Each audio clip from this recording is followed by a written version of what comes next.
Chapter 5 of Mental Fascination. Recording by K. Hand. Mental Fascination by William Walker Atkinson. Chapter 5. The Rationale of Fascination. In this chapter I shall proceed to lay before you the rationale of fascination, that is, an exposition of the principles of its operation. While the phenomena of fascination extends over a very wide area or field, there is still to be found a certain unity of principle of operation underlying all of the forms and phases. From this point of view, we may speak of the science of fascination as well as of the philosophy of fascination. The fundamental principle. The fundamental principle of the operation of the mental phenomena known as fascination is found in the theory of mentative induction, as stated in my work on Mental Magic, and which is briefly stated in the first chapter of the present book. This theory, you will remember, holds that each individual mind is a center of mentative energy, and that the mentative energy of an individual mind may be, and is, transmitted from one person to another by means of mentative waves or currents. That these mentative waves or currents tend to induce in the minds of other persons the emotions or feelings existing in the mental states of the person sending out the waves or currents. In this connection we must also remember that there are two mental poles, known as the motive and emotive poles respectively. The motive pole manifesting as will power, and the emotive pole manifesting as desire force. Desire force acts in the direction of drawing, pulling, attracting, luring, coaxing, charming, etc., while will power acts in the direction of compelling, forcing, driving, impelling, commanding, demanding, etc. Desire force always draws its object towards itself, while will power always overpowers and compels its object, generally in the sense of driving it into action. Mentative induction. This mentative induction acts along similar lines to the induction of electricity and magnetism, that is, it sets up similar states in the object affected. And the resemblance is even still further marked when we consider that the phenomena of electricity closely resemble the action of the will, inasmuch as both tend to drive outward in the form of an impelling force, and that the phenomena of magnetism resemble the action of desire, inasmuch as both tend to draw inward in the form of an attracting energy. An interesting question. In this connection, however, I would direct the attention of the student to one fact concerning the effect of induced states, which some have failed to grasp in my teachings in my work on Mental Magic. The matter may be stated by the inquiry of a student of the last mentioned work, who inquires as follows: "Please inform me how it is that an induced mental state reproduces the original mental state of the mentator in the following case. A man desires to have another perform a certain act, and sends a mentative current which acts by induction on the mind of the second person, setting up an induced mental state therein. The second person then performs the act desired by the first person. Now, if the induced mental state was the same as the original one, would not the second party simply also desire that the first party should do the act, just as the first party desired that the second should do it? But it does not work so, for the second party does not so desire, but instead merely desires to do just what the first party desired him to do. That is, he feels within himself a desire to do that which the first party desires shall be done. It seems to me that the induced state is really the opposite of the original state. Please set me straight on this." The answer. I am very glad to have the opportunity to set straight my students on this point. A careful examination will show that both states are similar. For instance, A desires that B shall do a certain thing, and induces a similar state in B. The induced state produces in B a like desire that the things shall be done as he proceeds to do it. No opposite action here, is there? The essence of the desire in both cases is the same, namely, that the thing shall be done. The expression of the feeling of the two persons in the case as 1. I desire that you shall do, and 2. I desire to do, respectively, are merely the personal forms of expression, and not the essence of the desire or feeling. The desire or feeling in its real essence is, I desire this thing done. And both hold the same desire, A holding the original desire or feeling, and B the induced desire or feeling. Think this over a little until you see the point. Induced will acts in the same way as the above mentioned instance of the action of the induced desire. Of course, in all cases of the action of desire the will is also called into operation. In the above cited case it works as follows: A feels the desire to have the thing done, and so his will is called into operation to concentrate the mentative currents, and to project them to a focused point on the mind of B. Then B, feeling the induced desire that the thing shall be done, awakens his will and does the thing. Do you see this also? You had better fix this process firmly in your minds, for it is the key to the operation of the principle of Fascination and other mentative phenomena. Making another feel like doing. Now to get back to the first principle, which is that one person may make a second person feel like doing a thing that the first person wishes to have done. That is the thing in a nutshell. And in the degree that the second person so feels like doing the thing, so will be the degree of desire and will induced in him, and consequently so will be the likelihood of his actually doing it. You see, the matter of feeling like is at the bottom of it all. And this being so, it is readily seen that if one is able to induce a state of feeling like in another, he has the secret of the control of the other person's actions. Now this is the basis of Mental Fascination.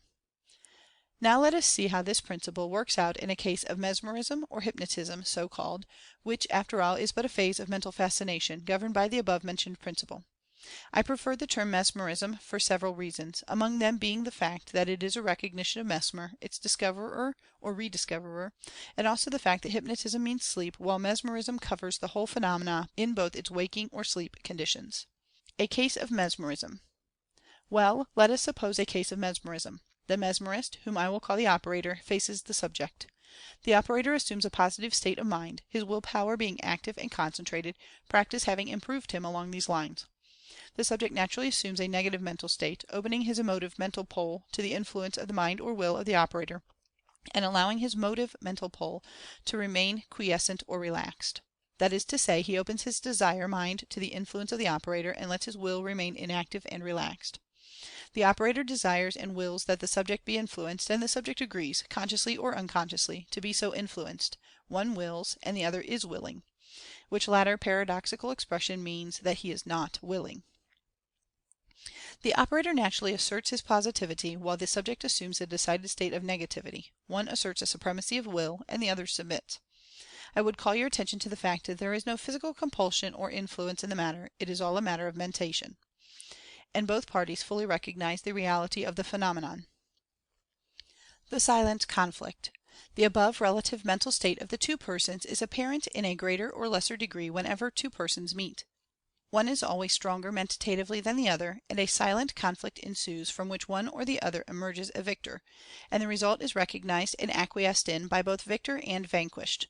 Ordinarily, however, the distinction is not nearly so marked or great as in the case of a strong mesmerist and his negative subject, the latter having probably been trained in negativity by repeated trials and experiments in private and in public.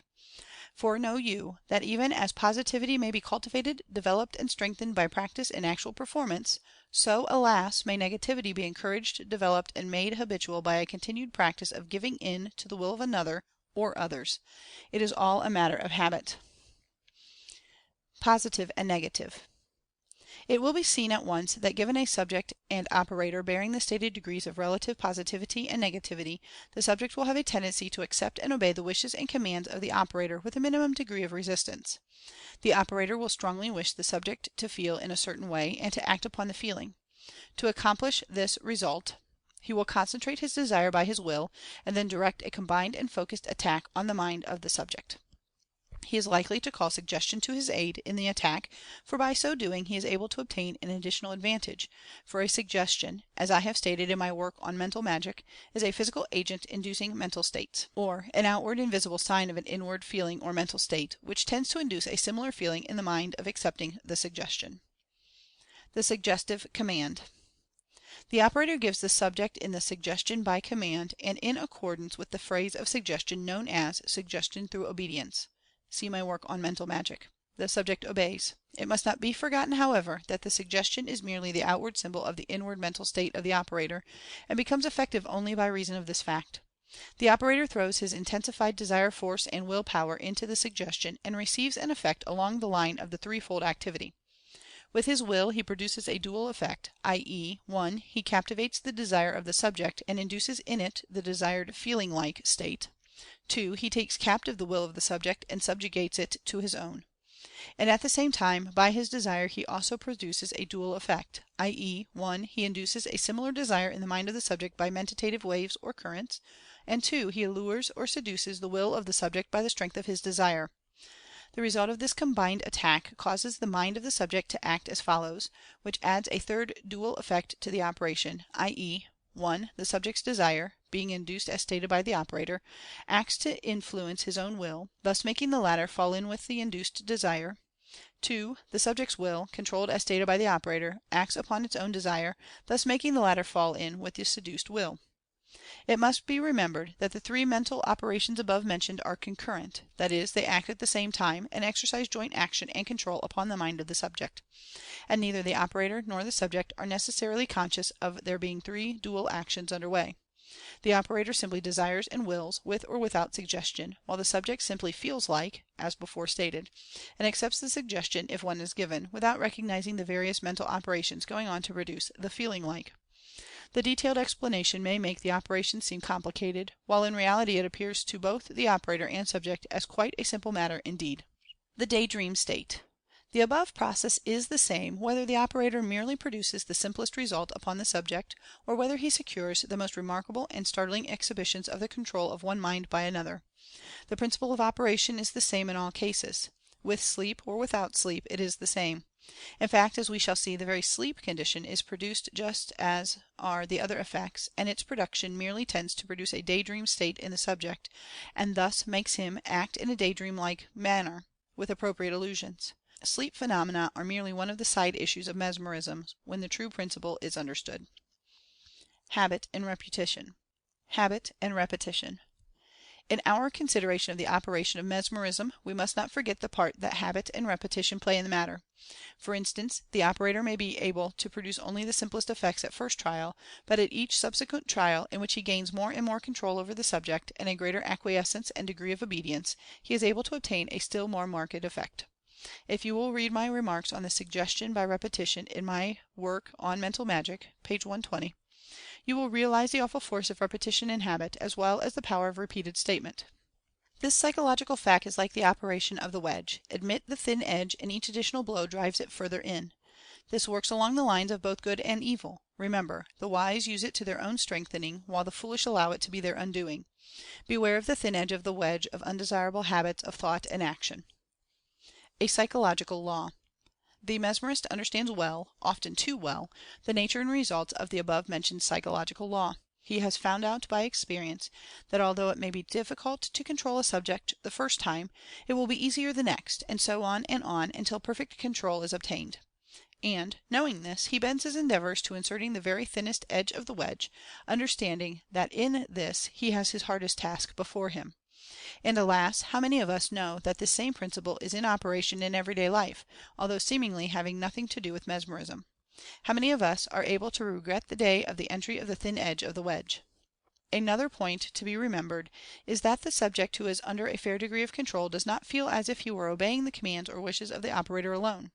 That is, not in the main.